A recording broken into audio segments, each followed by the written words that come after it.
Vamos a hablar ahora de la arquitectura del monasterio de El Escorial, centrándonos en lo construido, no ya en quien lo proyectó, no en las posibles interpretaciones desde el punto de vista simbólico, sino en la pura arquitectura.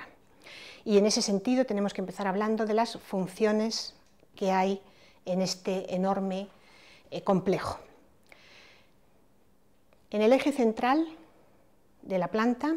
es donde se sitúan los espacios más representativos, más importantes del monasterio. Sobre la portada, la biblioteca. A continuación, el patio de los reyes. A continuación, el nártex de la basílica y en la zona de la cabecera, las habitaciones del rey. Y debajo de la basílica, el panteón. Así que centro de saber, centro religioso, lugar de enterramiento, es decir, la función funeraria y residencia del rey. Este es el gran eje, que es el fundamental, digamos, de todas las funciones. Pero con eso solo no hubiera sido el gran complejo que quiso Felipe II, porque como buen edificio de la Contrarreforma necesitaba otras funciones. Primero, necesitaba un monasterio, que es toda esta zona de aquí es donde está el patio de los evangelistas, esto es toda la zona del jardín de los frailes, y necesitaba un colegio, digamos, para enseñar como centro docente, que es esta zona de aquí. Y luego la corte necesitaba donde alojarse, no iba a venir solo el rey, claro. Bueno, pues esta es la zona del palacio para la corte. Así que todas las funciones están perfectamente definidas en este organismo, que es un organismo muy complejo, en el que están muy claras la idea, la voluntad de conjugar en armonía las partes entre sí y las partes con el todo, que de alguna manera es una idea de la arquitectura albertiana, de Alberti, pero tomada también de Vitruvio, que fue ese tratadista de la antigüedad clásica en el que se inspiró la arquitectura del Renacimiento. Es un referente universal, el Tratado de Vitruvio. Vamos a ver ahora algunos aspectos de este monasterio de San Lorenzo el Real del Escorial. Comenzando por la cúpula, que como habrán visto anteriormente es lo que centraliza todo el conjunto, la cúpula del Panteón, que había sido gran modelo para los edificios funerarios en el Renacimiento, es una cúpula sin tambor. En cambio, la cúpula de San Pedro del Vaticano, la que hace Miguel Ángel, es una cúpula sobre tambor. El tambor es este cuerpo previo a lo que es la media naranja de la cúpula, que sirve de paso entre lo que es la zona del crucero y lo que es esta zona ya de la cúpula. La cúpula del monasterio de San Lorenzo del Escorial es posible que adopte esta solución del tambor que vemos aquí, porque al fin y al cabo Juan Bautista de Toledo fue el primer proyectista, como ya saben, fue un arquitecto que había trabajado en la Basílica de San Pedro del Vaticano a las órdenes de Miguel Ángel. Así que a eso hay quien lo atribuye. Piensen también que estamos hablando de la gran obra del monarca más poderoso en este momento. Es decir, que piensen también, bueno, les comento que Miguel Ángel se llegó a ofrecer a Felipe II para trabajar para él en algunas obras, es decir, colaborar, hacer algún tipo de proyecto, aunque no satisfizo realmente a Felipe II y finalmente no llegó a colaborar, pero que es que estamos hablando de la obra más importante de la monarquía más poderosa en ese momento. En ese contexto internacional es como habría que entender esta obra. La cúpula la realizará finalmente Juan de Rega entre 1578 y 1582. Evidentemente, la cúpula sobre tambor consigue elevar la altura, hacer su presencia para el territorio en lo que es toda la visibilidad del monasterio mucho más impactante y desde luego lo que también permite es una entrada de luces mayor en el interior de la basílica. El carácter internacional del monasterio del Escorial, las relaciones con esa otra arquitectura que se está realizando en Italia, sobre todo en Italia por los modelos, la importancia de los modelos italianos, la podemos ver, por ejemplo, en el hecho de que la planta del monasterio, de la basílica del monasterio, no solo se ha relacionado con los proyectos para San Pedro del Vaticano, sino también con una obra de un arquitecto de Galeazzo Alessi, que es en Cariñano, que también tiene una planta que lo puede recordar, aunque la del Escorial es más complejo. Aquí tenemos lo que es la zona del Sotacoro, la zona donde puede entrar el pueblo, porque la iglesia del Escorial es una iglesia de corte, solamente para la corte, la basílica, pero hasta aquí sí que puede entrar, y luego esa zona del Nartes, de la que ahora vamos a hablar. Porque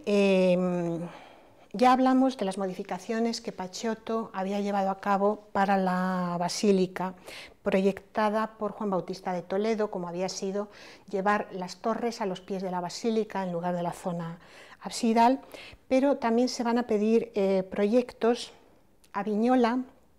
a Tibaldi, a Palladio, al mismo Alessi del que acabamos de hablar, y a la Academia del Arte del Diseño de Florencia. Hemos hecho referencia en algún momento a los vanos termales que aparecen en la basílica. Estos vanos, que son semicirculares, divididos en tres partes, en tres vanos a su vez, que están tomados de las termas de la antigua Roma y que es un elemento muy utilizado por Palladio. La influencia palladiana en la arquitectura del monasterio se ha querido ver también en lo que es la fachada de la basílica, por este Nartes, por este pórtico, como tienen algunas de las obras de Palladio, que también a su vez estarían rematadas por un frontón, pero a su vez también tienen un cuerpo, digamos, más macizo, en este caso es lo que se corresponde al espacio del coro, sobre esta primera zona del Nartes. Así que se han querido ver muchas relaciones también con la arquitectura palladiana. Incluso la zona de entrada, esa zona a la que pueden entrar la gente del pueblo, que no son miembros de la corte, pues es una zona que Kubler relacionó también con una sala palladiana por las proporciones, y que está cubierta con esta magnífica bóveda plana, un alarde de otra cosa que me interesa señalar en la arquitectura del monasterio, que es la perfección de la estereotomía, del trabajo de la piedra. Esa perfección del trabajo de la piedra y de las técnicas constructivas, por supuesto, de todos los sistemas constructivos, como demuestra esta bóveda impresionante, desde el punto de vista de la construcción, de lo que es el manejo, el tratado de los empujes, de contrarrestar de fuerzas en la construcción arquitectónica. Y en parte parece ser que se debió a una idea estupenda, que funcionó muy bien, que es también que la piedra venía en gran medida ya desbastada desde las canteras, y ya en lo que era la obra del monasterio simplemente se acababa de tallar. Pero hay un trabajo de cantería, un trabajo de estereotomía verdaderamente admirable, y que también es algo que caracteriza bastante a la arquitectura del Renacimiento en España, con tratados como el de Alonso de Vandelvira o Ginés Martínez de Aranda sobre los cortes de piedra, etcétera. El monasterio del Escorial, aquí vemos la fachada del mediodía con esa perspectiva acelerada que dan toda esta serie de ventanas, con la galería de convalecientes, que es una parte de lo que hace Juan Bautista de Toledo, y con obras como este estanque, que nos recuerdan que el monasterio es todo eso que les he contado, y además tiene también un sentido de posibilidad de disfrutar de la naturaleza, casi de una villa. Este paseo por el Jardín de los Frailes, si tienen ocasión de hacerlo en un día de sol, y luego al fondo, en la zona de las habitaciones del rey Felipe II, esa vista hacia Madrid. El Escorial está sobre una plataforma que da a todo el valle hacia la zona, está en la sierra, y da hacia Madrid. Y esa capacidad, esa posibilidad también de disfrutar de esas vistas como si fuera un poco solamente la idea de villa, porque también tenemos que hablar en esta arquitectura del monasterio de que esa arquitectura desornamentada que le caracteriza, en la que ven que no hay decoración, es todo muros lisos, en los vanos.